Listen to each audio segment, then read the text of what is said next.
मैं आपका दोस्त और लाइफ कोच अजय बंसल। दोस्तों, आज एक बहुत अच्छी कहानी मैं आपको सुनाने जा रहा हूँ। अनजाने कर्म का फल, इस कहानी का शीर्षक है। एक बार एक राजा ने साधुओं को खाना खिलाने की सोची। राजा ने सोचा कि मैं साधुओं को खाना खिलाऊंगा। राजा ने अपने राज्य के 200 साधुओं को बुलाया और खाना तैयार कराया। खाना बनाने वाला जो रसोइया था वो मैदान में खाना बना रहा था। मैदान में खाना बना रहा था तो ऊपर से एक चील उड़ रही थी। उसने मुंह में सांप दबा रखा था और सांप जो है मुंह से लगातार जहर उगल रहा था। वो जहर सांप का खाने में पड़ गया। राजा ने जितने भी साधुओं को खाना खिलाया, सारे साधुओं की डेथ हो गई। राजा बहुत परेशान हुआ।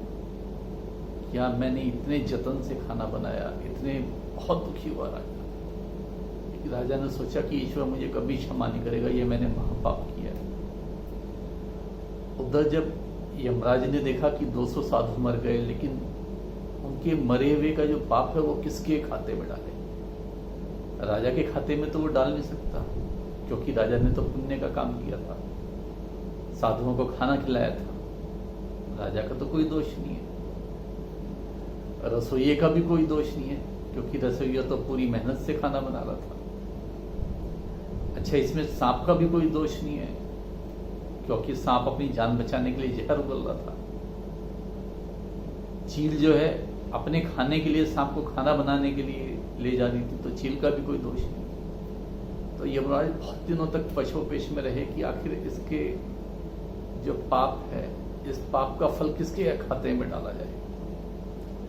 राजा के राज्य में एक बुढ़िया रहती थी।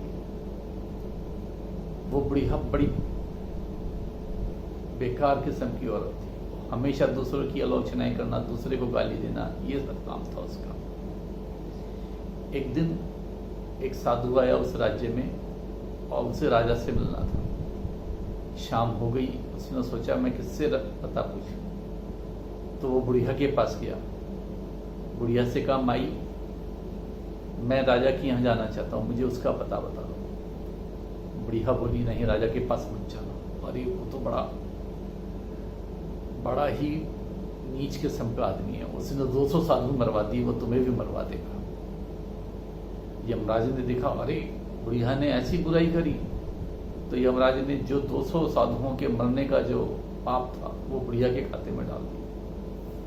दोस्तों, अब इस कहानी से हमें क्या शिक्षा मिलती है? इस कहानी से दोस्तों हमें यही शिक्षा मिलती है कि हमें जाने अनजाने में किसी की, जब तक हमें कभी भी कोई बुराई नहीं करनी चाहिए। बहुत सी बातें, 90% बातें सुनी हुई होती हैं, कितनी सच्चाई होती है किसी को नहीं पता होता कि इस बात में कितनी सच्चाई है। जितने मुंह उतनी बातें बन जाती हैं। लेकिन दोस्तों, यकीन मानो, जाने अनजाने में अगर हम किसी की बुराई करते हैं, हम किसी का आलोचना करते हैं, हम किसी को सताते हैं, तो उसका जो पाप का फल होता है वो हमारे ही खाते में जाता है। तो दोस्तों, इस बात को गांठ बांध ली, कभी भी किसी की आलोचना ना करें जब तक आपको पूरा भरोसा ना हो, जब तक आपकी आंखों देखी बात ना हो।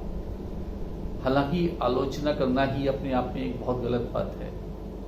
तो इसलिए दोस्तों, गांठ बांधो कि अपने मन की शांति के लिए, अपने दिमाग की शांति के लिए, अपने जीवन शांति के लिए हम कभी किसी की आलोचना ना करें। ये सबसे बड़ी मानव सेवा होगी। किसी की भलाई बुराई में ना लगे, अपनी एनर्जी बचाएं, अपनी ताकत बचाएं और उससे एक सार्थक काम में लगाएं।